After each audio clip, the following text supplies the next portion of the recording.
அனைவருக்கும் வணக்கம். நான் இன்றைக்கு நீண்ட காலமாக இதனை உரையாட வேண்டும் என்று எண்ணியிருந்தேன். அதுக்கு பொருத்தமான காலம் இப்பொழுது உருவாகி இருக்குது நினைக்கிறேன். முள்ளிவாய்க்கால் யுத்தம் முடிவடைந்து 16 ஆண்டுகள் ஆகிவிட்டது. இன்றைக்கு மே மாதம் 19ஆம் தேதி. இன்னைக்கு இலங்கை நேற்று வரை இலங்கையிலும் இலங்கைக்கு வெளியேயும் பல்வேறு நாடுகளிலும் இந்த முள்ளிவாய்க்கால் நினைவுகள் அனுஷ்டிக்கப்பட்டிருக்கின்றது. இதுக்கு நான் வைக்கின்ற தலைப்பு முள்ளிவாய்க்கால் சொல்லப்பட்ட பொய்களும் சொல்லப்படாத உண்மைகளும் என்ற தலைப்பில தான் நான் இந்த உரையாடலை நடத்தலாம் என்று எண்ணியிருந்தேன். இந்த காலகட்டத்திலே, இந்த முள்ளிவாய்க்கால் யுத்தம் நடக்கின்ற காலகட்டத்திலே ஒவ்வொரு தினமும் இந்த முள்ளிவாய்க்காலில் நடந்த நிகழ்வுகளை நான் பதிவு செய்திருக்கின்றேன். ஊரில் உள்ளவர்களுடன் தொடர்ச்சியாக தொடர்புகளை மேற்கொண்டிருந்தேன். அந்த பதிவுகளின் தொகுப்பு தான் வட்டுக்கோட்டையில் இருந்து முள்ளிவாய்க்கால் வரை என்ற 2016 நாள் வெளியிடப்பட்ட நூல். அதன் பின்னணியிலும் அதனை தொடர்ந்து எனக்கு இருந்த ஆதங்கங்களையும் வைத்து இந்த பதிவை மேற்கொள்கின்றேன். முள்ளிவாய்க்கால் நிகழ்வுகள் என்றது மிக கற்பனைக்கு எட்டாத கொடிய சம்பவங்கள் நிகழ்ந்த ஒரு நிலம் முள்ளிவாய்க்கால். நாங்கள் தமிழீழ விடுதலை போராட்டத்திலே மட்டுமல்ல, உலகத்தின் பல்வேறு நாடுகள் இந்த போராட்டங்கள் ஒப்பிடுகின்ற பொழுது அந்த முள்ளிவாய்க்காலுடைய முடிவு என்றது மிக கடுமையானதாகவும் மோசமானதாகவும் அமைந்திருக்கின்றது. இன்றைக்கு அதையும் மீறிய சம்பவங்கள் காசாவில் நடக்கிறத நாங்கள் காண்கிறோம். ஆனால் இந்த காசாவுக்கு முதல் முள்ளிவாய்க்கால் நிகழ்வுகள் மிக மோசமானதாக இருந்தது. இந்த முள்ளிவாய்க்கால் நிகழ்வுகளில் கொல்லப்பட்டவர்களின் எண்ணிக்கையும் பல நூற்றுக்கணக்கான, பல ஆயிரக்கணக்கானோர் இறந்திருக்கிறார்கள். ஒரு குறுகிய கால பகுதியில தான் இந்த இழப்புகள் பெரும்பாலும் நடந்திருக்கின்றது. இப்ப இந்த முள்ளிவாய்க்காலை தவிர்த்து, முள்ளிவாய்க்காலுக்கு அப்பால் அதற்கு எமது போராட்டம் கடந்த 40 ஆண்டுகளாக 80களில் இருந்து ஆரம்பிக்கப்பட்ட இந்த போராட்டம் பல்லாயிரக்கணக்கான உயிர்களை காவு கொண்டிருக்கின்றது. அது முள்ளிவாய்க்காலில் முடிவடைந்திருக்கின்றது. ஏன் இந்த முடிவுக்கு இந்த போராட்டம் வந்தது என்றது உண்டு. அதுக்கு அப்பால இந்த உயிரிழப்புகளுக்கு அப்பால் உடல் ஊனமுற்றவர்கள், வருமானத்தை இழந்தவர்கள், பொருளாதார ரீதியான இழப்புகள், கல்வி ரீதியான இழப்புகள், சமூகம் மிக மோசமான இழப்புகளைத்தான் கடந்த 40 ஆண்டு கால போராட்டத்தில் சந்தித்திருக்கின்றார்கள். நாங்கள் பல்வேறு அமைப்புகளாக பிளவுபட்டு இருந்து ஆயுதமேந்தி எங்களுக்குள்ளேயே நாங்கள் படுகொலையாளர்களாக மாறி கடைசியில் நாங்கள் எங்கு ஆரம்பித்தோமோ அதற்கும் பின்னால் போய் நிற்க வேண்டிய நிலைக்கு வந்திருக்கின்றோம். இது ஆராயப்பட வேண்டும். இந்த முள்ளிவாய்க்கால் நினைவுகளை நினைவு கூறுகின்ற பொழுது எங்களுடைய இந்த முள்ளிவாய்க்கால் நினைவுகளில் இருந்து எண்ணத்தை கற்கிறோம் என்றது மிக முக்கியமானதாக அமையும். இந்த முள்ளிவாய்க்கால் நினைவுகளை மீட்கின்ற பொழுது நாங்கள் எண்ணத்தை, யார் இதில் பயன்பெறுகிறார்கள், யார் இதில் எல்லாத்தையும் இழந்தார்கள் என்றது வலு முக்கியமானது. அதோட இந்த முள்ளிவாய்க்கால்ல நாங்கள் எண்ணத்தை கற்றுக்கொள்கிறோம். மற்றது இந்த முள்ளிவாய்க்கால் எங்கே எங்களை கொண்டு போகுது, இந்த விஷயங்களுக்கு எங்களுக்கு ஒரு சுருக்கமான ஒரு வரலாறு ஒன்று தேவை. எங்களுடைய ஈழப் போராட்டம் எவ்வாறு ஆரம்பிக்கப்பட்டது என்ற அந்த குறுகிய ஒரு சுருக்கமான வரலாற்றை பார்க்கிறதன் ஊடாக மட்டும்தான் நாங்கள் இந்த முள்ளிவாய்க்காலுக்கு எப்படி அடைந்தோம் என்பதையும் நாங்கள் பார்க்க முடியும். 1970களில் இன்றைக்கு இருக்கிற தமிழரசு கட்சியும் இலங்கை தொழிலாளர் காங்கிரசும் தேர்தலில் தோல்வி அடைகின்றார்கள். இலங்கை இந்த வடக்கு கிழக்கில் பாரம்பரிய கட்சிகளான தமிழரசு கட்சியும் இலங்கை தொழிலாளர் கட்சியும் தமிழ் காங்கிரசும் தோல்வி அடைகின்றன. இந்த தோல்விக்கு எதிர்வினை ஆற்றுவதற்கு வைக்கப்பட்ட கோஷம்தான் இந்த தமிழர்களுக்கான தமிழீழ கோரிக்கை. இந்த தமிழீழ கோரிக்கைக்காக தங்களுக்குடைய இருந்த பிச்சல் பிடுங்கல்கள், பிளவுகள் எல்லாத்தையும் மறந்து தமிழரசு கட்சியும் தமிழ் காங்கிரசும் தமிழர் விடுதலை கூட்டணியா என்ற கூட்டமைப்பை உருவாக்குறார். இந்த கூட்டமைப்பு வைத்த கோரிக்கை தான் 1976ஆம் ஆண்டு வட்டுக்கோட்டை தீர்மானம். இந்த வட்டுக்கோட்டை தீர்மானம் தமிழீழத்துக்கான கோரிக்கையாக வைக்கப்படுகின்றது. ஆனால் இந்த கோரிக்கைக்கு இவர்களை இவர்கள் ஏன் வருகிறார்கள் என்றால் தங்களுடைய வாக்கு வங்கியுடைய வீழ்ச்சி. இந்த வாக்கு வங்கியுடைய வீழ்ச்சி, தமிழரசு கட்சியினுடையதும் தமிழ் காங்கிரசினுடைய வாக்கு வங்கியுடைய வீழ்ச்சி தான் இந்த தமிழீழ கோரிக்கையாக மாறுகிறது. இந்த தமிழீழ கோரிக்கைக்கு வலுவூட்டினதுல இந்தியாவுக்கும் ஒரு பங்கு இருக்குது. நாங்கள் இந்த இந்த அரசியல் சூழலை அந்த காலகட்டத்தினுடைய அரசியல் சூழலோடு பார்க்க வேண்டும். அந்த காலகட்டத்தில கிட்டத்தட்ட பனிப்போர் நடந்து கொண்டிருக்கிற காலகட்டம். சர்வதேசம் இரண்டு பிளவுகளாக நிற்கிறது. ஒன்று அமெரிக்கா சார்பான ஒரு அணியாகவும், இங்கால இடதுசாரிகள் ரஷ்யா சார்ந்த அணியாகவும் இருக்கின்றது. இந்தியா அணி சேராத நாடாக தன்னை காட்டிக்கொண்டாலும் அது ரஷ்யாவுடைய இணைந்த ரஷ்யாவினுடைய பக்கம் சார்பான ஒரு அணியாகத்தான் இந்தியா அந்த காலகட்டத்தில். அந்த நேரத்தில் இலங்கையுடைய சந்தைகளை சர்வதேசத்துக்கு திறந்து விடுறதுக்கு ஆன ஒரு நிலையை ஜெயவர்தனா ஐக்கிய தேசிய கட்சி அன்றைய பிரதமர் பிறகு ஜனாதிபதி ஆகின்றார் உருவாக்குறார். இந்த போட்டியில, இந்த அமெரிக்க ரஷ்ய பனிப்போருக்குடையில போட்டியில இந்தியா இலங்கைக்கு ஒரு பாடம் கற்பிக்க வேண்டும் என்ற அந்த போட்டியில தமிழ் மக்கள் பயன்படுத்தப்பட ஆரம்பிக்கின்றார்கள். இலங்கை தமிழரசு கட்சியும் இலங்கை தமிழ் காங்கிரசும் தங்களுடைய அரசியலுக்காக உருவாக்கின, தங்களுடைய அரசியல் வாக்கு வங்கியை பலப்படுத்த உருவாய்த்த தமிழீழ கோரிக்கைக்கு அதனை வலுப்படுத்துவதற்கு வட்டுக்கோட்டை தீர்மானம், அதற்கு இதனை மேலும் உணர்வு பூர்வமாக கொண்டு வருவதற்காக பயங்கரமான இனவாத கருத்துக்களையும் வைக்கின்றார்கள். இந்த வட்டுக்கோட்டை தீர்மானம் அவர்கள் வருகின்ற பொழுது இலங்கையில ஸ்ரீமாபோ பண்டாரநாயக்கா தலைமையிலான இடதுசாரிகளோடு இணைந்த ஒரு ஆட்சி அங்கு உருவாகி இருக்குது. அந்த ஆட்சியைத்தான் இவர்கள் தோல்வி அடைகின்றார். அப்ப இந்த தோல்வியில இருந்து எழும்புவதற்கு இந்த இனவாத கருத்துக்கள் மிக வேகமாக பரப்பப்படுகின்றது. அந்த அந்த அந்த காலகட்டத்தில் இந்த சிங்களவர்களுடைய முதுகுத்தோலை உரித்து செருப்பு போடுவோம், சிங்களவர்களுடைய இரத்தத்தை வைத்து தலை சீவு என தலையில தோய்வோம் என்று எல்லாம் மிக மோசமான இனவாத கருத்துக்கள் வைக்கப்படுது. அது அந்த 40 ஆண்டுகளுக்கு பிறகு கடந்த உள்ளூராட்சி தேர்தலையும் இதே கட்சிகள், தமிழரசு கட்சியும் தமிழ் காங்கிரசும் இதே இனவாத கருத்துக்களை வைக்கிறத பார்க்கிறோம். ஏன்னா இப்பவும் அவர்களுடைய வாக்கு வங்கி வீழ்ச்சி அடைந்திருந்தது. அப்ப இந்த வாக்கு வங்கி வீழ்ச்சிக்காக கொண்டு வரப்பட்ட இந்த பொய்யான தமிழீழ கோரிக்கைக்கு இந்தியாவினுடைய நலன் சார்ந்து அது ஒரு அரசியல் வடிவமும் கொடுக்கப்படுது. இந்தியா அந்த கோரிக்கையை வலுப்படுத்துற வகையில தமிழ் மக்கள் மத்தியில இருக்கிற இளைஞர்களை பயன்படுத்தவும் அதற்குள்ள இந்த தமிழர் விடுதலை கூட்டணி, தமிழ் காங்கிரசும் இலங்கை தமிழரசு கட்சியும் இணைந்து உருவான தமிழர் விடுதலை கூட்டணி மேடைகள்ல முழங்குகிறார்கள், தமிழீழ கோரிக்கையை முழங்குகிறார்கள். அந்த முழக்கத்துல ஈடுபட்ட பல நூற்றுக்கணக்கான இளைஞர்கள், என்னுடைய சகோதரன் போன்ற பலரும் இந்த கூட்டங்கள்ல போய் அந்த தளபதிகளாக தென்பட்ட அமதலிங்கம், ஆவசிய நாகராஜா மற்றும் பலருக்கு தங்களுடைய கைகளை கீறி இரத்த பொட்டு வைக்கின்றார்கள். இரத்த திலகம், தங்களுடைய கைகளை கீறி இரத்த திலகம் இட்டு இந்த உணர்வு பொங்க மேடை பேச்சுக்கள் அனல் பறந்தது. அப்பொழுது நடந்த பிரதேச சபை தேர்தலில் இலங்கையின் யாழ் மாவட்டத்தில் மேயராக அல்பர்ட் துரையப்பா தெரிவு செய்யப்பட்டிருந்தார். தமிழர் விடுதலை கூட்டணிக்கு எதிராக அல்பர்ட் துரையப்பா தேர்தலில் வெற்றி பெற்றிருந்தார். யாழ்ப்பாண மேயரானார்.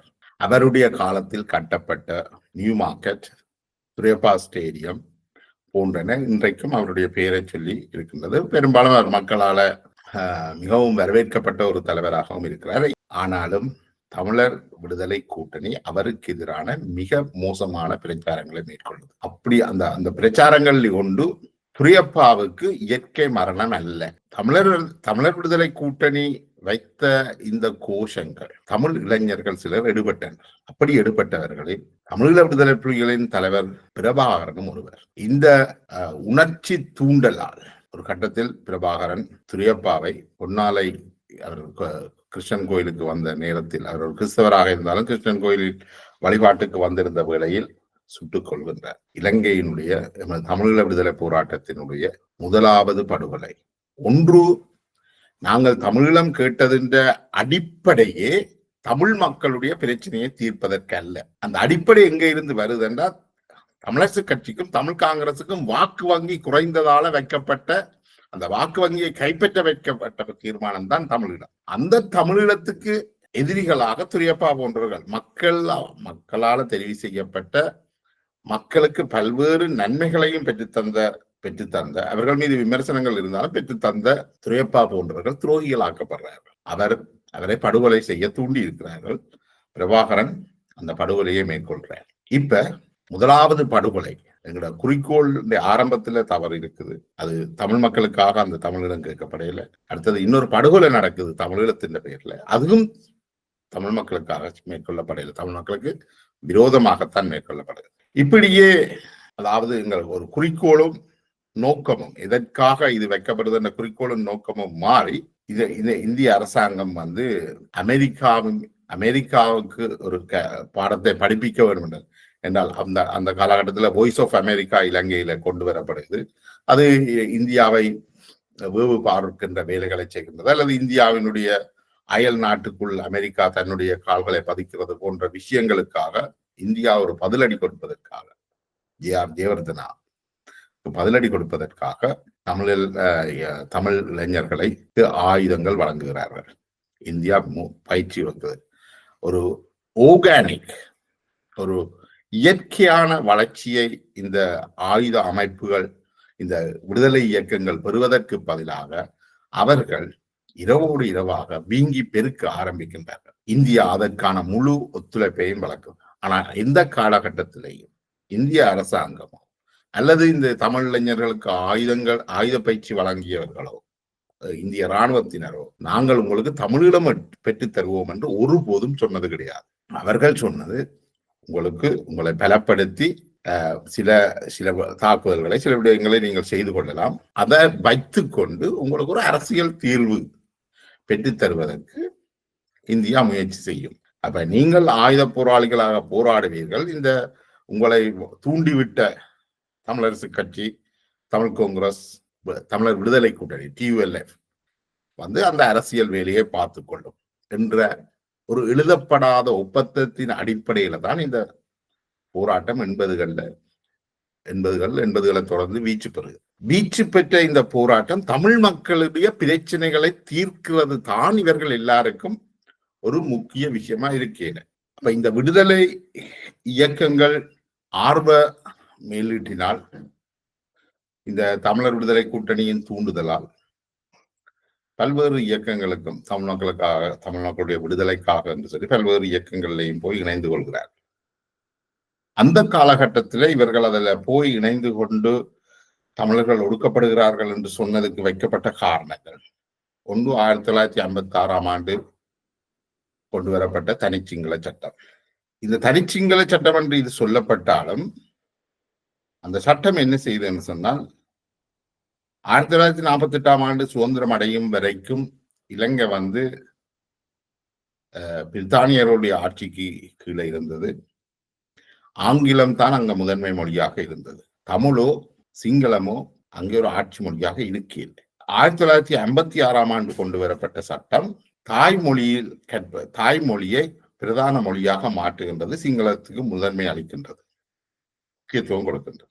அதே நேரம் வடக்கு கிழக்கினுடைய தாயக பகுதியில தமிழ் மொழி மூலம் சகல செயற்பாடுகளையும் செய்வதற்கும் அது இடமளிக்கிறது. இந்த விஷயத்தை வந்து ஆங்கில புலமை பெற்ற இலங்கை தமிழரசு கட்சி, தமிழ் காங்கிரஸ் போன்றவை மிக கடுமையாக எதிர்க்கின்றார். இது வந்து அவர்களுடைய அந்த எலிட்ஸ் தங்களுடைய ஆங்கில புலமையை வந்து இல்லாமல் பண்ற, எதிர்காலத்துல வந்து தங்களுக்கு ஒரு முகவரியற்று போற நிலைமையை ஏற்படுத்துற அந்த விஷயத்தை வந்து இவர்கள் எதிர்க்கின்றார்கள். அதுக்காகத்தான் அது வந்து தனிச்சிங்கள சட்டம் என்று பரப்பப்படுகிறது. ஆனால் இந்த சட்டம் தாய்மொழி மூலமான கல்வி அரசு அலுவல்கள் சட்டம் தான் தமிழ் மொழி வளர்வதற்கு மிகப்பெரிய துணையாக இருந்தது. இன்றைக்கு அந்த சட்டம் கொண்டு வரப்பட்டால் தமிழ் மொழி, நாங்கள் இன்றைக்கு எத்தனை பேர் தமிழ் மொழி பேசுவோம் என்றது கேள்விக்குறியாகத்தான் இருந்திருக்கு. அதுவே சிங்கள மொழி பிரதான மொழியாக கொண்டு வரப்பட்ட என்ற உண்மையை மறப்பதற்கு இல்லை. அதற்கு பிற்பாடு இவர்கள் சொல்கின்ற இன்னொரு குற்றச்சாட்டு இந்த தரப்படுத்தல். இலங்கையில வந்து 70ஆம் ஆண்டு ஆட்சிக்கு வந்த ஸ்ரீமாவோ பண்டாரநாயக்கா ஆட்சியில இந்த தரப்படுத்தல் வந்து ஒரு இனவாத தரப்படுத்தல் ஒன்று அறிமுகப்படுத்தப்பட்டது. அது தமிழ் மக்கள் கூடுதலான புள்ளி பல்கலைக்கழகம் செல்வதற்கு கூடுதலான புள்ளிகளை எடுக்க வேண்டிய தேவை என்று அந்த சட்டம் கொண்டு வரும். ஆனால் அந்த சட்டம் ஓராண்டுக்குள்ளாகவே கைவிடப்பட்டது. அதன் பிறகு மாவட்ட ரீதியான தரப்படுத்தல் கொண்டு வரப்படுது. இந்த மாவட்ட ரீதியான தரப்படுத்தல் என்ன செய்தது சொன்னால், இலங்கையில இருக்கின்ற அனைத்து மாவட்டங்கள்ல இருந்தும் மாணவர்கள் பல்வேறு துறைகளிலும் கல்வி கற்க பல்கலைக்கழகம் செல்வதற்கான அனுமதியை வழங்குது. அதுவரை பெரும்பாலும் மேல் மாகாணத்திலேயும் யாழ்ப்பாணம் மாவட்டத்திலும் இருந்து செல்பவர்கள் தான் பல்கலைக்கழகம் செல்லலாம் என்ற ஒரு நிலை இருந்தது. ஏனைய மாவட்டங்களில் இருந்து பல்கலைக்கழகம் யாரும் செல்வதில்லை. இந்த நிலையை மாற்றி கல்வியை ஜனநாயகப்படுத்திய ஓரளவுக்கு ஜனநாயகப்படுத்துவதற்கான ஒரு செயல்முறையாகத்தான் தரப்படுத்தல் கொண்டு வரப்பட்டது. இந்த தரப்படுத்தலை வைத்துக் கொண்டுதான் தமிழர்களை விடுகின்றார்கள், கற்க விடுகின்றார்கள் இல்லை என்ற அடிப்படையில பிரச்சாரங்கள் மேற்கொள்ளப்பட்டது. அதுவும் முற்றுமுழுதான பொய். இந்த போராட்டத்தில் ஈடுபட்ட பெரும்பாலானவர்கள் கல்வியலாளர்களோ கல்வி கற்றவர்களும் அல்ல. இந்த யாழ்ப்பாணத்தில் இருந்து நீங்கள் யூனிவர்சிட்டிக்கு போறேன்னா மற்ற மாவட்டங்களிலும் பார்க்க கூடுதலான புள்ளிகளை எடுக்க வேண்டும். அதே சமயம் கிளிநொச்சி, வவுனியா, மன்னார், முல்லைத்தீவு, மட்டக்களப்பு, திருவோணமலையில உள்ள தமிழர்கள் கூட பல்கலைக்கழகம் போய் சாதிக்கக்கூடிய நிலைமையை ஏற்படுத்துறது. அதை எடுக்கணும். அதுக்கு பிறகு இந்த சிறிய எதிர்ப்பு போராட்டம் என்றும் ஒன்று கொண்டு வரப்பட்டது. அந்த சிறிய எதிர்ப்பு போராட்டம் வாகனங்கள்ல சிறிய என்ற எழுத்தை பொறிப்பதற்கு எதிராக கொண்டு வரப்பட்டது. அன்றைய காலகட்டத்தில் எத்தனை பேர் கார் வைத்திருந்திருப்பார்கள் என்றது தெரியல. ஒரு விரல் விட்டு எண்ணக்கூடிய ஒரு சிலர் சிறி எழுத்து இதையும் இந்த தமிழ் தேசியவாதிகள், தமிழரசு கட்சி, தமிழ் காங்கிரஸ் போன்ற ஒரு பெரிய போராட்டமாக இருந்தார்கள். ஆனா இதுல அடிப்படையாக மக்களுக்கு இந்த பாதிப்பும் ஏற்பட்டிருப்பதற்கான வாய்ப்பு இல்லைன்னா மக்கள் கார் அந்த காலகட்டத்தில் கார் வச்சிருக்கிறேன். ஆனால் இந்த இந்த இனவாதத்தை ஊட்டி வளர்த்த தமிழ் தேசியவாதிகள் இன்றைக்கும் சரி அன்றைக்கும் சரி ஆளும் குழுமத்தோடு மிக நெருக்கமான உறவுகளை கொண்டு வந்தது. சண்டை கந்தையாவுக்கும் அப்புகாமிக்கும் தான். அங்க மேல இருக்கிற குமார் பொன்னம்பலம், சிவசிதம்பரம் அவர்கள், அமுதலிங்கம் அவர்கள் எல்லாரும் தெற்கில உள்ள அரசியல்வாதிகளோட மிக நெருக்கமான உறவுகளை பேணி வந்தது. அது பிரச்சனை. ஆனால் இந்த போராட்டத்துக்கு போன இளைஞர்களும் அவர்கள் ஒரு திடீரென இரவோடு இரவாக வளர்ந்த மாதிரி ஒரு வளர்ச்சியை எட்டி ஒரு இயற்கையான வளர்ச்சி இல்லாததால அவர்களும் மக்களையோ இந்த விடுதலை போராட்டத்தையோ புரிந்து கொண்டவர்களாக இல்லாமல் ஒரு ஆயுத கிளர்ச்சி அல்லது ஆயுத மயக்கத்தில் போனவர்களாக மாறி ஆளுக்கால் போட்டியும் பொறாமையும் படுகொலைகளுமாக தமிழ் பிரதேசங்கள் மாறின. 1986 ஆண்டு அதற்கு முதலே சிறு சிறு முரண்பாடுகளோடு பலர் படுகொலை செய்யப்பட்டனர். 86 ஆண்டு தமிழீழ விடுதலை இயக்கம் சிலோ இல்லாமலாக்கப்பட்டது. அதனைத் தொடர்ந்து இணைய இயக்கங்களும் இல்லாமலாக்கப்படுகின்றது. இந்த காலகட்டத்துல 1986 ஆண்டு இந்தியா இலங்கையினோடு ஒரு ஒப்பந்தத்துக்கு வருகின்றது. தமிழ் தலைவர்கள், இணைய விடுதலை இயக்கங்களை சேர்ந்தவர்களும் இந்த ஒப்பந்தத்தைக்கு உடன்பட நிர்பந்திக்கப்படுகின்றனர். விடுதலை புலிகள் தலைவர் பிரபாகரன் உட்பட அனைவரும் இந்த ஒப்பந்தத்தை ஏற்றுக்கொள்ள நிர்பந்திக்கப்படுகின்றனர். இந்த ஒப்பந்தத்தை அமல்படுத்துவதற்கு இந்திய இராணுவம் இலங்கைக்குள் வருகின்றது. அந்த காலகட்டத்தில் 86 ஆண்டு இலங்கை இந்திய ஒப்பந்தம் வருகின்ற பொழுது செய்து கொள்ளப்பட்டது இந்த 13வது திருத்தச் சட்டம். இலங்கையில் வடக்கு கிழக்கு இணைந்த மாகாண சுயாட்சி ஒன்றை ஏற்படுத்தி அதனை அமுல்படுத்துவதாக இந்தியா உறுதியளித்திருந்தது. அதற்கு இலங்கையில உள்ள அரசியல் அமைப்புல 13வது திருத்தச் சட்டம் கொண்டு வரப்படுது. இந்த 13வது திருத்த சட்டத்தின் படி வடக்கு கிழக்கு இந்த மாகாண சபை உருவாக்குறதுக்கு ஏற்பாடுகள் செய்யப்படுது. அதுல காணி போலீஸ் அதிகாரங்கள் தவிர்ந்த அந்த போலீஸ் அதிகாரமும் வழங்கப்பட்டது. ஆனால் விடுதலை புலிகள் ஏனைய அமைப்புகள் இதில் பங்கேற்பதை பெரிதாக விரும்பி இருக்கவில்லை. அதனால் அவர்கள் அதற்கு எதிராக பலத்த குரல்கள் எழுப்பினர். அதனால் அந்த போலீஸ் அதிகாரம் ஏனையவர்களின் கைக்கு போகக்கூடாததுக்காக போலீஸ் அதிகாரமும் நீக்கப்பட்டது. அதன் பிற்பாடு விடுதலை புலிகள் வைத்த சில கோரிக்கைகள், தங்களுடைய குறிப்பிட்ட நபர்கள் ஆளுநராக மாகாண சபையின் முக்கிய பொறுப்புகளில் வைக்க வேண்டும் என்ற விஷயங்கள் ஏற்றுக்கொள்ளப்படாத நிலையில விடுதலை புலிகள் இந்திய இராணுவத்தோடு முரண்படுகின்றனர்.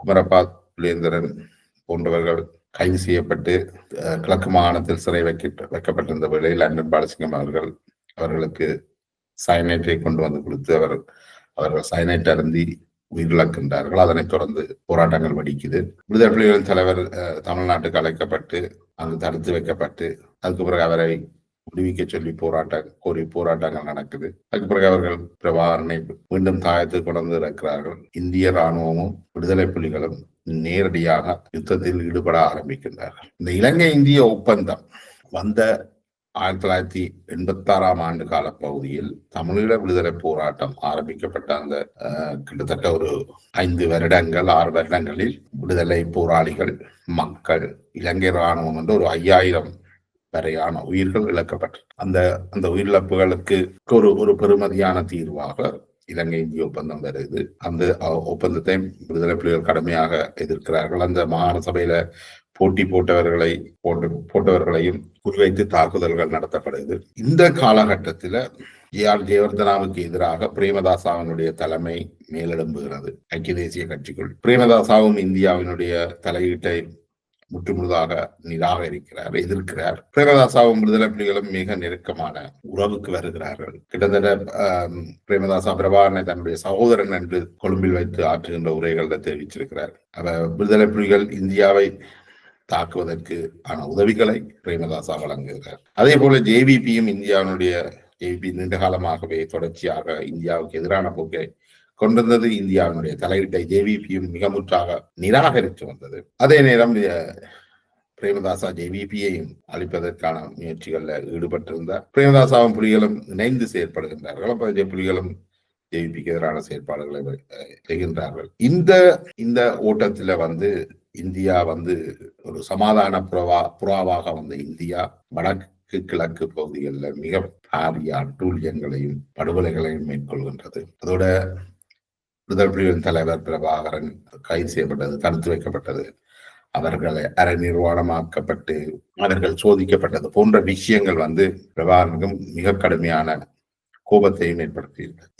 இந்த விஷயங்களால இந்தியா இலங்கையிலிருந்து வெளியேற நிர்பந்திக்கப்படுது. 1990 ஆண்டு 91 ஆண்டு இந்தியா முற்றுமுழுதாக இலங்கையிலிருந்து வெளியேறும். இதற்குள்ளே 84 ஆண்டு தமிழர்களுக்கு அல்லது இலங்கை தமிழரசு கட்சி தமிழர் விடுதலை கூட்டணிக்கு ஆதரவாக இருந்த இந்திரா காந்தி அம்மையார் சுட்டு படுகொலை செய்யப்படுகின்றார். அதுக்கு பிறகு விடுதலை புலிகளுக்கு மிக ஆதரவாக இருந்த எம்.ஜி. ராமச்சந்திரன் உயிரிழக்கின்ற இந்த விஷயங்களும் நடக்குது. 90 ஆண்டுகள்ல விடுதலை இந்தியா இலங்கையை விட்டு வெளியேறுகின்றது. ஒரு தோல்வி அடைந்த நிலையில இந்தியா வெளியேறுகிறது. பிரேமதாசா பதவிக்கு வரார். பிரேமதாசா பதவிக்கு வந்த சிறிது காலத்திலேயே விடுதலை புலிகளுடைய தாக்குதல்ல பிரேமதாசாவும் கொல்லப்படுறார். அதுக்கு பிறகு 90 ஆண்டுகள்ல வடக்கில் இருந்து முஸ்லிம்கள் வெளியேற்றப்படுகின்றார்கள். வடக்கு தமிழ் விடுதலை புலிகளின் கட்டுப்பாட்டுக்குள்ள யாழ்ப்பாணம் விடுதலை புலிகளுடைய கட்டுப்பாட்டுக்குள்ள இருக்குது, முழுமையான கட்டுப்பாட்டுக்குள்ள வருது. முஸ்லிம்கள் வெளியேற்றப்படுகிறார்கள். அதே நேரம் 91 ஆண்டு இந்திய பிரதமர் ராஜீவ் காந்தி படுகொலை செய்யப்படுகின்றார். இந்த படுகொலைக்கு பல்வேறு காரணங்கள் சொல்லப்பட்டாலும் தமிழ் விடுதலை புலிகள் தான் இந்த கொலையை மேற்கொண்டார் என்று இந்திய உளவு அமைப்புகள் மற்றும் இந்திய அரசும் ஒரு முடிவுக்கு வருகிறது. இதுக்கு மூன்றாவது இந்த ராஜீவ்காந்தியினுடைய கொலை முழுதாக விசாரிக்கப்படவில்லை போன்ற விஷயங்களும், இது இன்னும் பல விஷயங்கள், இந்த பல உண்மைகள், இதற்கு இருந்த அனுகூலங்கள் மறைக்கப்பட்டதான செய்திகளும் கன்ஸ்பிரசி தியரிகளும் நிறைய இருக்கின்றது. இருந்தாலும் இந்த படுகொலைக்கு விடுதலை புலிகள் மீதே குற்றச்சாட்டு வைக்கப்பட்டது. இது தொடர்பாக பத்திரிகையாளர் மாநாடு ஒன்றில் பிரபாகரன் தெரிவிக்கின்ற பொழுது ஒரு துன்பியல் சம்பவம் என்று அதனை வர்ணிக்கிறார். ராஜீவ்காந்தியினுடைய கொலையை இந்த கொலை ராஜீவ்காந்தியினுடைய படுகொலை 2009 நடந்த முள்ளிவாய்க்காலுக்கான ஒரு காரணமாகவும் அமைந்திருக்கிறது. அதற்கு பிற்பாடு சந்திரிகா அம்மையார் ஒரு நீல புடவை அணிந்த சமாதான புறாவாக தேர்தலில் போட்டியிட்டு வெற்றி பெறுகின்றார். அவர் ஒரு இனவாதியும் அல்ல. அவருடைய கணவரும் ஒரு இடதுசாரி பாரம்பரியத்தை உடையவர். அவர் இந்த பிரச்சனைக்கு தீர்வான ஓரளவு முயன்றிருந்தாலும் சிங்கள பேரினவாத சக்திகள் அதற்கு ஒத்துழைக்கவில்லை. ஆனால் அதற்கான முயற்சிகளை சந்திரிகா எடுத்திருந்தார். இருந்தாலும் அந்த பேச்சுவார்த்தையும் நீண்ட காலம் நிலைக்கவில்லை. சந்திரிகா மீதும் குண்டு தாக்குதல் வைக்கப்படுகிறது. அந்த குண்டு தாக்குதலில் அவருடைய கண் பறி போகின்றது. இந்த அரசியல் நகர்வுகள் இப்படியே வேகமாக நடக்க 2001 ஆண்டு செப்டம்பர் 9/11 நடக்கின்றது. அமெரிக்காவினுடைய இரட்டை கோபுரங்கள் தகர்த்தளிக்கப்படுகிறது. பல்லாயிரக்கணக்கானவர்கள் பார்த்து கொண்டிருக்க அந்த இரட்டை கோபுரத்தின் மற்ற கோபுரம் மீதும் விமானம் தாக்கி கண்முன்னே பல்லாயிரக்கணக்கான 3000 பேர் வரை கொல்லப்படுகிறார்கள் அந்த அந்த கோபுர அந்த மாடி தொகுதியில. அதனைத் தொடர்ந்து உலக அரசியல்ல இந்த விடுதலை போராட்டங்கள் தொடர்பான பார்வையில ஒரு மிக பாரிய மாற்றம் ஒன்று நடைபெறுகின்றது. நீங்கள் விடுதலை போராளிகளாக இருந்தால் கூட இந்த குண்டு வைக்கிறது, தாக்குதல் செய்கின்றது, மக்கள் மீது தாக்குதல் நடத்துறது போன்ற விஷயங்கள் பயங்கரவாத செயற்பாடாக அடையாளப்படுத்தப்படுது. இந்த மாற்றத்தை தமிழீழ விடுதலை புலிகள் எவ்வளவு தூரம் புரிந்து கொண்டார்கள் என்றது ஒரு கேள்விக்குறி. ஆனால் இருந்தாலும் இந்த 2001 செப்டம்பர் 9/11 தொடர்ந்து விடுதலை புலிகள் ஒரு பேச்சுவார்த்தைக்கு போகிறார்கள். அதுல ஒஸ்லோ உடன்பாடு 2003 வரை தொடர்ந்த பேச்சுவார்த்தைகள்ல ஒரு ஒஸ்லோ உடன்பாடு, நோர்வேயுடைய தலைநகர்கள் இடம்பெற்ற இந்த உரையாடல்கள் ஒரு உடன்பாட்டுக்கு வர முயற்சிகள் மேற்கொள்ளப்பட்டது. இந்த காலகட்டத்தில் விடுதலை புலிகளின் கருணா தலைமையிலான மட்டக்களப்பு தளபதியாக இருந்த கருணா பேச்சுவார்த்தைகளுக்காக வெளிநாடுகளுக்கு வருகின்றார். இது ஒரு முக்கியமான ஒரு காலகட்டம். என்னென்றால் விடுதலை புலிகளை பேச்சுவார்த்தைக்கு அழைத்து அவர்களை பலவீனப்படுத்தி அல்லது அவர்களை உடைக்க வேண்டும் என்றது சர்வதேசத்தினுடைய ஒரு நோக்கமாக இருந்தது. இன்றைக்கு தமிழீழ விடுதலை, தமிழ் தேசியவாதிகள் என்று சொல்றார்கள். இந்த எந்தெந்த சர்வதேச நாடுகள் தலைநகர்கள் எல்லாம் போய் நீதி கேட்கின்றார்களோ, போராட்டங்களை நடத்தி மேற்குலகமே தங்களுக்கு உதவி செய்ய கோருகின்றார்களோ, அவர்கள் போட்ட திட்டம் விடுதலை புலிகளை அந்த அமைப்பை உடைப்பது. அதற்கு அவர்கள் செய்த வேலை பிரபாகரனையோ பொட்டம்மானையோ நெருங்க முடியாது. அப்படியானால் தாங்கள் அதன் 2வது கட்ட தலைவர்கள் தமிழ்ச்செல்வன், கருணா போன்றவர்களை அணுகி அவர்களை விடுதலை அமைப்பில் இருந்து உடைப்பதன் மூலம் விடுதலை புலிகளை பலவீனப்படுத்தலாம் என்ற திட்டத்தை நோர்வே முன்வைச்சிருந்தது. அதன்படி கருணாவோடு அவர்கள் உரையாடுகிறார்கள். ஒவ்வொரு தளங்கள்ல உள்ளவர்களும் கருணாவோடு பேசுகின்றனர். கருணாவும் வெளிநாட்டுக்கு வந்த பிற்பாடு இருக்கிற சூழ்நிலைகளை அவதானிக்கின்றார். வடக்கில் பெரும்பாலானவர்கள் வெளிநாடுகளுக்கு போய், வடக்கில் குறிப்பாக யாழ்ப்பாணத்தில் பெரும்பாலானவர்கள் வெளிநாடுகளுக்கு போய் வசதியாக வாழ்கின்றார்கள். கிழக்கில் உள்ள தாங்கள் வடக்குக்கு போய் வடக்கு மண்ணை காப்பாற்றுகிறோம் போன்ற உணர்வுகள் எழுந்தது. அதே நேரம் பன்னியிலும் பெரும்பாலும் விடுதலை புலிகளுடைய பல்வேறு பொறுப்புகளும் யாழ்ப்பாணத்தைச் சேர்ந்தவர்களின் கைகளிலேயே இருக்கின்றது. மட்டக்களப்பு போராளிகள் இவர்களுக்கு சேவகம் செய்பவர்களாக இருக்கிறார்கள் போன்ற உணர்வுகள் எலதூக்கி இருந்தது. இந்த பின்னணியில 2004 கருணா விடுதலை புலிகளில் இருந்து புலவர் பெறுகின்றார். அந்த 86 டெலோ அளிக்கப்படுகின்ற போது தமிழீழ போராட்டம் ஒரு முடிவுக்கு இதுக்கு மேல போக இயலாது என்று எவ்வாறு பலர் கருத்து வெளியிட்டார்களோ அதே போன்ற நிலைமை 2004 கருணாவு பிரிகின்ற பொழுது வருகிறது. அப்பொழுது என்னுடைய தலையங்கம் புலிக்குள் பூவம்பம் ஈழம் ஈடாட்டம். கருணாவினுடைய விளைவு என்றது அதற்கு மேல் தமிழீழ விடுதலை புலிகளால் தமிழீழத்தை நோக்கி செல்வது கடினமானது என்ற நிலைமையை ஏற்படுத்துகிறது. அதற்கு பிறகு சுனாமி அதை அடித்து பல்லாயிரக்கணக்கானவர்கள் கொல்லப்படுகின்றார்கள். விடுதலை புலிகளுக்கும் பலத்த இழப்புகளும் ஏற்பட்டிருக்கலாம் என்று சொல்லப்படுகிறது. இருந்த போதும் அந்த பேச்சுவார்த்தைகள் மேற்கொண்டு நகர முடியாத அளவுக்கு நிலைமைகள் இறுக்கமடைகிறது. இந்த காலகட்டத்தில் விடுதலை புலிகள் இந்த பேச்சுவார்த்தையிலிருந்து வெளியேறினால் அவர்கள் மீது மிக கடுமையான நடவடிக்கைகள் எடுக்கப்படும், அவர்களுடைய இருப்பு கேள்விக்குள்ளாக்கப்படும் என்ற செய்தி விடுதலை புலிகளுக்கு வழங்கப்படுகிறது. அதுதான் இந்த ப்ராஜெக்ட் பீக்கன். இந்த ப்ராஜெக்ட் பீக்கன் என்ற இந்த திட்டத்தை இலங்கை அரசு உருவாக்கி, இணைத்தலைமை நாடுகளோடு இணைந்து உருவாக்கி விடுதலை புலிகளுக்கு கையளிக்கின்றார்கள். அதாவது இவர்கள் இந்த பேச்சுவார்த்தையில தொடர்ந்து இருந்து ஒரு அரசியல் முடிவுக்கு வர வேண்டும் என்று, இராணுவ ரீதியாக இந்த பிரச்சனையை முடிவுக்கு கொண்டு வர முடியாது என்ற விஷயம் மிக தெளிவாக சொல்லப்படுது. இந்த பின்னணியில விடுதலை புலிகள் விட்ட மற்றும் ஒரு தவறு இதனை அவர்கள் புரிந்து கொள்ள மறுத்தது. இந்த 2006 அதற்கு முன்பாக இலங்கையில் ஒரு தேர்தல், ஜனாதிபதி தேர்தல் நடைபெறுகிறது. அதுல தமிழ் மக்களுடைய வாக்குகளை பெற்று ரணில் விக்ரமசிங்கா வெற்றி பெறுவார் என்ற ஒரு நிலைமை தான் இருக்குது. ஆனால் ரணில் விக்ரமசிங்க வெற்றி பெற்றால் அவர் பேச்சுவார்த்தைகளை இழுத்தரித்து தங்களை பலவீனமாக்கி விடுவார். அதனாலே அவரை தோற்கடிக்கிறதன் மூலம் மஹிந்த ராஜபக்ச வெற்றி பெற்றால் அவர் சண்டைக்கு வருவார். அந்த சண்டையில தாங்கள் வெற்றி கொள்ளலாம் என விடுதலை புலிகள் ஒரு கணக்கை போடுகின்றார்கள். அந்த கணக்கின்படி அந்த தேர்தலில் தமிழ் மக்களை வாக்களிக்காமல் பண்ணுவதன் மூலம் ரணில் விக்ரமசிங்க தோற்கடிக்கப்படுகின்றார். அதற்கு 200 கோடி வரை வழங்கப்பட்டதாக பல்வேறு தகவல்களும் பொது தளத்துல காணப்படுகிறது. அப்ப இந்த தொடர்ச்சியாக மஹிந்த ராஜபக்ஷ வருகிறார், பதவிக்கு வருகிறார். கோத்தபாய ராஜபக்ஷ ராணுவ தளபதி ஆகிறார்.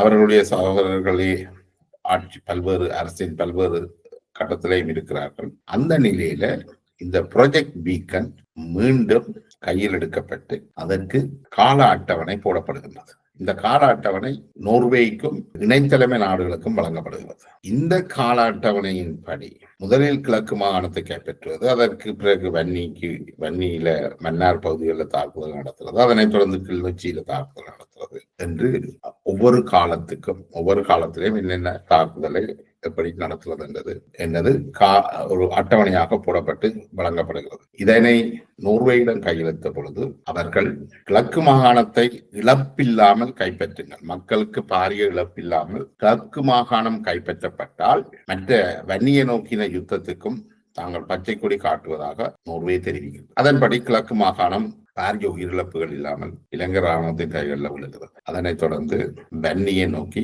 இந்த யுத்தம் 2007-8 நகர்கிறது. இதற்கிடையில நாங்கள் 1995 சந்திரிகா குமாரதுங்க வந்த பிற்பாடு யாழ்ப்பாணம் முற்றுமுழுதாக விடுதலை புலிகள் அப்படியே மக்களை அழைத்துக் கொண்டு வன்னிக்குள் வருகின்றார்கள். யாழ்ப்பாணம் விடுவிக்கப்படுகிறது. விடுதலை புலிகள் இல்லாத ஒரு மாவட்டமாக யாழ்ப்பாணம் மாறுகிறது. அப்ப வன்னி யுத்தம் வன்னிக்குள்ள நகர்த்தப்பட்டு அப்ப கிளிநொச்சி தான் விடுதலை புலிகளுடைய டிஃபேக்டோ கேபிட்டலாக மாறுகிறது.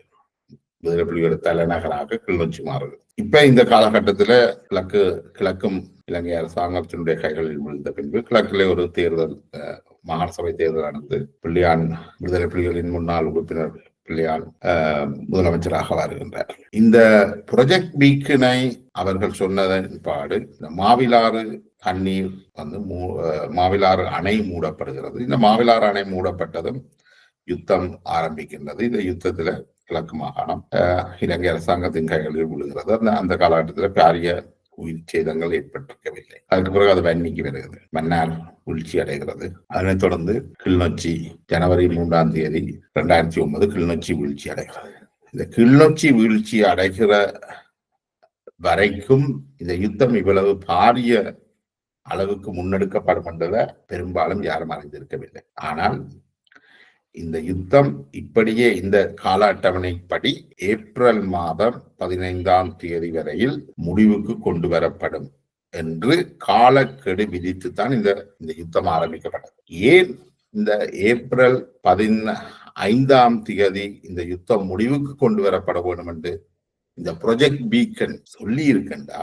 ஏப்ரல் 15 தான் இந்தியாவினுடைய மத்திய அரசுக்கும் மாநில அரசுகளுக்குமான தேர்தல் நடைபெறும். இந்த இந்தியாவுடைய மத்திய மாநில அரசுகளுக்கான தேர்தலுக்கு முன்னதாக இந்த வன்னி யுத்தத்தை அல்லது புலிகளை முடிவுக்கு கொண்டு வர வேண்டும் என்றது இலங்கை அரசாங்கத்தினுடையதும் ஏனைய நாடுகளினதும் இணைத்தலைமை நாடுகளினதும் ஒரு திட்டமாக இருக்குது. அப்ப இந்த ஜனவரி 3 கிளிநொச்சி விழுந்த பிற்பாடு நான் MK சிவாஜிலிங்கம் அவர்களை நேர்காணல் செய்திருந்தேன். அப்ப அவரிடம் விடுதலை புலிகள் ஏன் சரணடையக்கூடாது என்ற கேள்வியை முன்வைத்த பொழுது அவர் சொன்ன பதில், தமிழ் மக்களுடைய வடக்கு கிழக்கில் உள்ள தமிழ் மக்களுடைய நலனை கருத்தில் கொண்டு அவர்களுடைய உரிமைகளை பாதுகாப்பதை கருத்தில் கொண்டு விடுதலை புலிகள் சர்வதேச சமூகத்திடம் ஆயுதங்களை ஒப்படைத்து சரணடைய வேண்டும் என்று கூறுகிறார். இது ஜனவரி பிப்ரவரியில அவர் எனக்கு வழங்கிய நேர்காணல்ல தெரிவிச்சிருந்தார். அதே நேரம் பிரித்தானியாவினுடைய வெளிவிவகார அமைச்சர்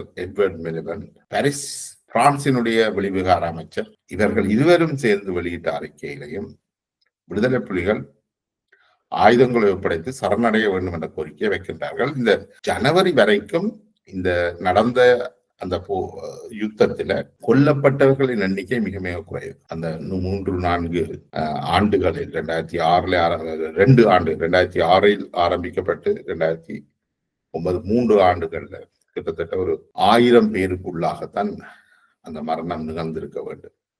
புலிகள், இலங்கை அரசாங்கம், தமிழ் மக்கள் என்று ஒரு 1000 பேருக்குள்ள, சிங்கள மக்கள் என்ற ஒரு 1000 பேருக்குள்ளதான் அந்த மரணம் நிகழ்ந்திருக்க வேண்டும். ஆனால் விடுதலை புலிகள் அந்த ஆயுத ஒப்படைப்புக்கு பெரிதாக சம்மதிக்கவில்லை. அந்த காலகட்டத்தில் சிவாஜிலிங்கம், இன்றைக்கு வல்வெட்டித்துறையினுடைய பிரதேச சபைக்கு தெரிவு செய்யப்பட்டுள்ள சிவாஜிலிங்கம் அவர்கள் எனக்கு நேர்காணல் தருகின்ற பொழுது குறிப்பிட்ட விஷயம் என்னென்றால், தமிழீழ விடுதலை புலிகளை முற்று முழுதாக துடைத்தளிப்பதற்கான திட்டம் வகுக்கப்பட்டது. அதற்காகத்தான் இந்த இராணுவ நடவடிக்கை முன்னெடுக்கப்படுகின்றது. இது அன்றைக்கு இருந்த தமிழ் தேசிய கூட்டமைப்பின் பாராளுமன்ற உறுப்பினர்கள் எல்லாருக்குமே தெரியும். இரா சம்பந்தனாக இருக்கலாம், கஜேந்திரகுமார் பொன்னம்பலமாக இருக்கலாம், செல்வமடைக்கலாக இருக்கலாம், அனைவருக்குமே விடுதலை புலிகள் துடைத்து அளிக்கப்பட போகின்றார்கள் என்ற விஷயம் இந்த ப்ரொஜெக்ட் பீக்கன் ஏற்கனவே அவர்கள் எல்லாருக்கும் தெரியும். ப்ரொஜெக்ட் பீக்கன் தெரியுமா தெரியாது, இவர்களை அளிக்கிறது தான் இந்த நோக்கம். அப்ப இதற்காக எந்த குரலும் எழுப்பாமல் தமிழரசு கட்சி இரா சம்பந்தன் அவர்கள் இந்தியாவில் போய் தாங்கிவிட்டார். இவர்கள் வெளிநாடுகளுக்கு வந்து விட்டார்கள். கஜேந்திரகுமார் போன்றவர்கள், செல்வராஜா, கஜேந்திரன் எல்லாரும் வெளிநாடுகளுக்கு வந்து விட்டார்கள். அந்த நேரம் பத்மினி, சிதம்பரநாதன் போன்றவர்களும் இருக்கின்றார்கள். அவர்களும் வெளிநாடுகளிலேயே வந்துவிட்டார். அப்ப விடுதலை புலிகள் அழிக்கப்பட போகின்றார்கள் என்பதை இவர்கள் மிக நன்கு அறிந்திருந்தார்கள். அதற்கு எதிராக இவர்கள் எதுவும் பாரிய அளவில் எந்த நடவடிக்கையும் எடுக்கல. இந்தியாவை வற்புறுத்துறதோ, இவர்கள் வெளிநாடுகளில் கோஷங்கள் எழுப்பினார்களே, தெருக்கல்ல நின்று கோஷங்களை எழுப்பினார்களே ஒழிய அந்த யுத்தத்தை நடத்துவதற்கான இந்த யாரோடு கதைக்க வேணுமோ அவர்களோட அவர்கள் அதை கதைக்கலை என்று சிவாஜிலிங்கம் குற்றம் சாட்டியிருந்தார். இந்த முள்ளிவாய்க்கால கொண்டே ஏப்ரல் 15ஆம் தேதி முள்ளிவாய்க்கால கொண்டே தங்களை அழிக்கப் போகிறார்கள் என்ற விஷயத்தை விடுதலை புலிகளுக்கு 2004 இந்த யுத்தம் ஆரம்பிக்கிறதுக்கு முதலே அறிவிக்கப்பட்டும் இருந்தது. ஆனால் அப்படி இருந்தும் அவர்கள் இந்த யுத்தத்தை தொடர்ந்தார்கள்.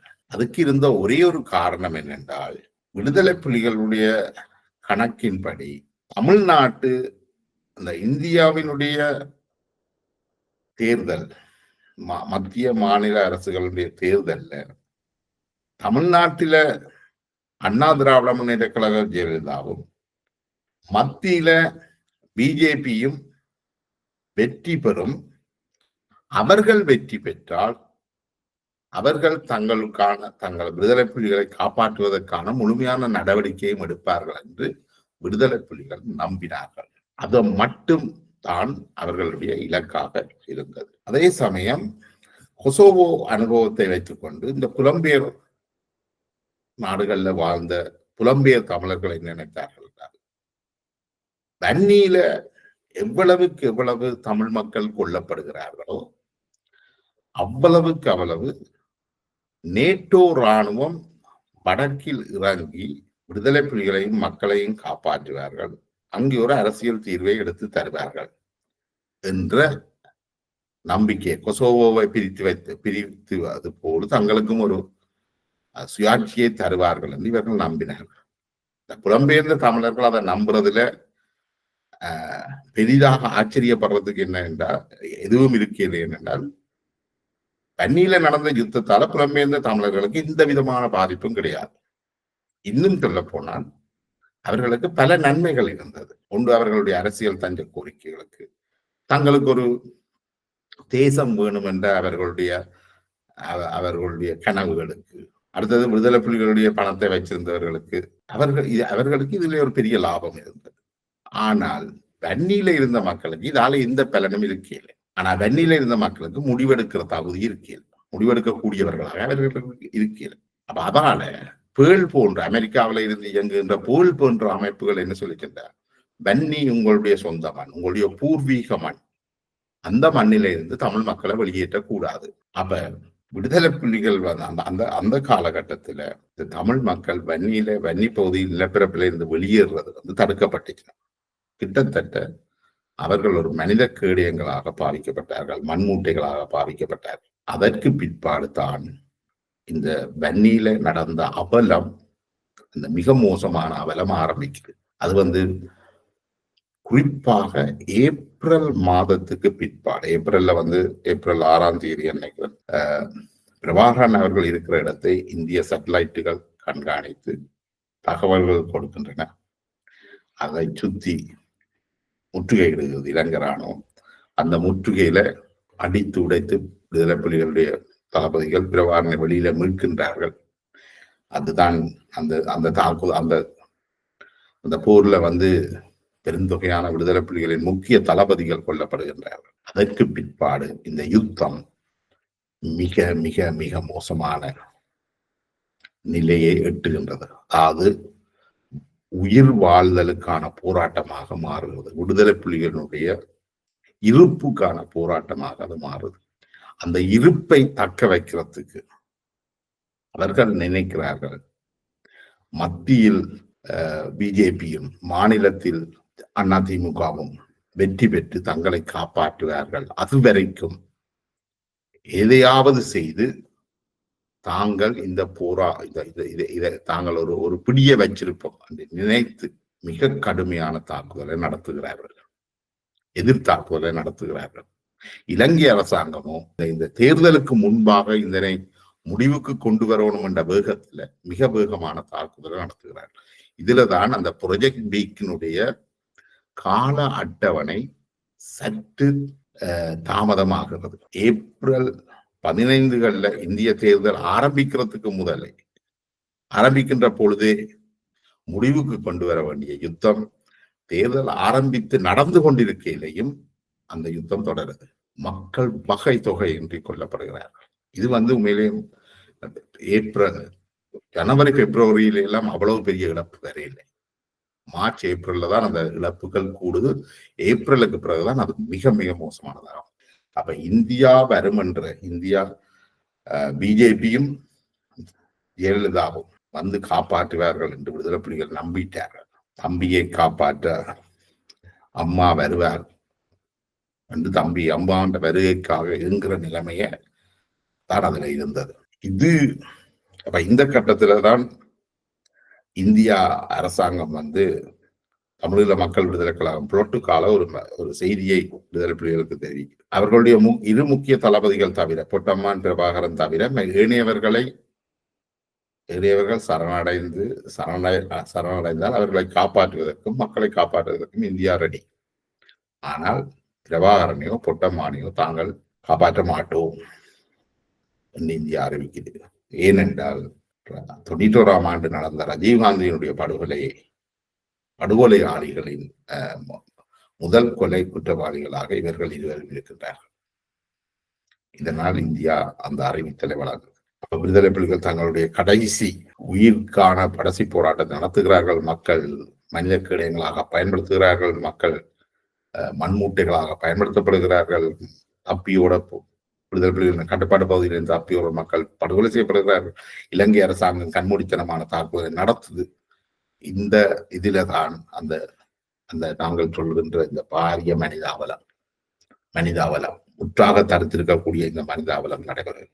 மே 15ஆம் தேதி இந்திய தேர்தல்கள் 14 தேர்தல் முடிவடைந்து பெறுபேறுகள் அறிவிக்கப்படுகிறது. மத்தியில பிஜேபி வெல்லையில காங்கிரஸ் வெல்லுது.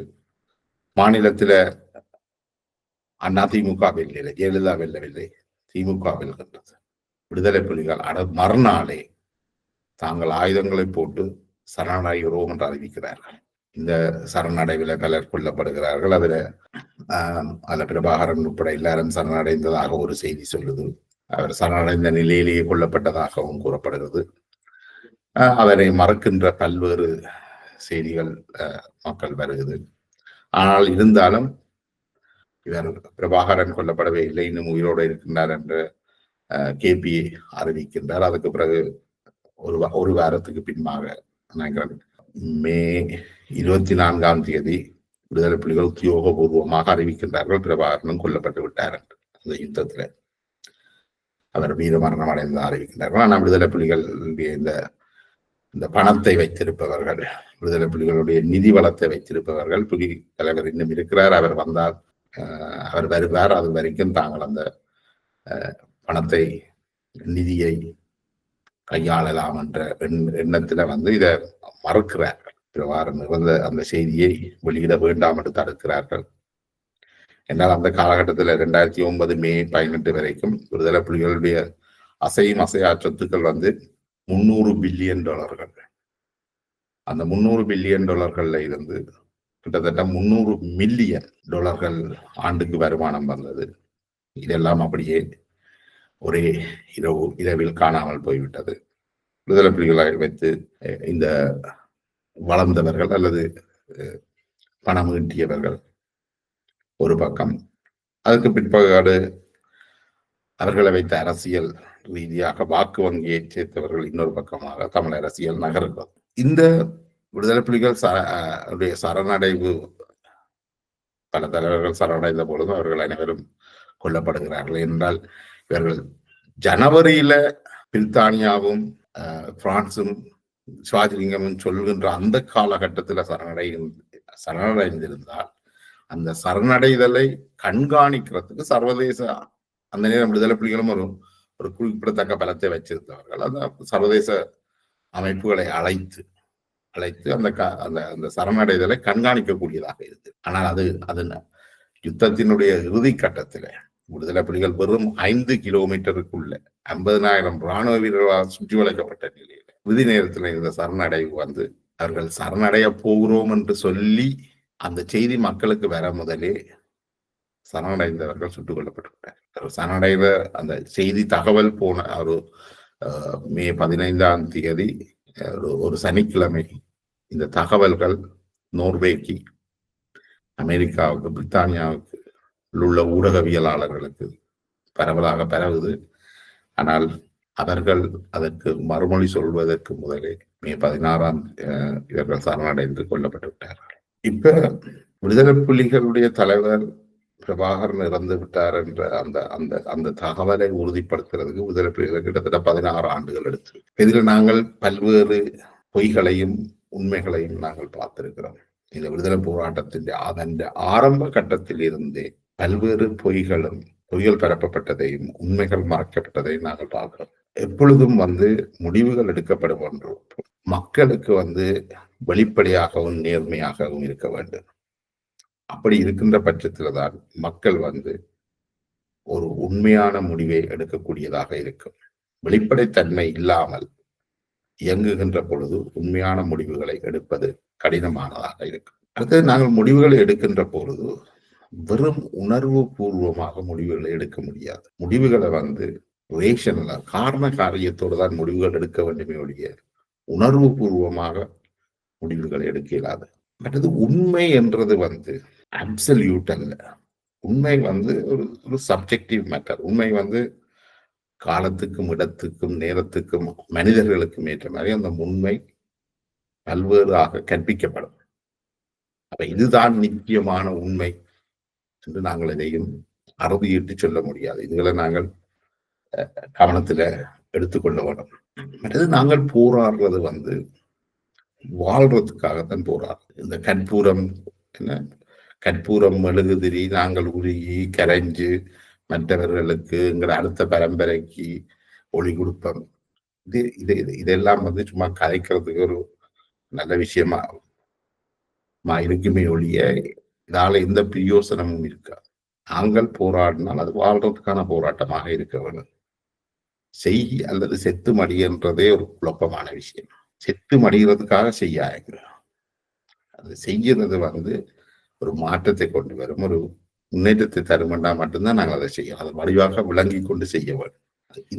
இந்த விஷயங்கள் மிக முக்கியமானது. இந்த முள்ளிவாய்க்காலில் இருந்து கற்றுக்கொள்ள வேண்டிய மிக மிக முக்கியமான பாடம் என்னக்கா, தயவு செய்து இன்னொரு முள்ளிவாய்க்காலுக்கு மக்களை கூட்டிட்டு போக, அது முக்கியமான பாடம். நாங்கள் இந்த இவ்வளவு கால 40 வருட போராட்டத்துல நாங்க என்னத்தை இழந்திருக்கிறோம், என்னத்தை அடைஞ்சிருக்கிறோம்.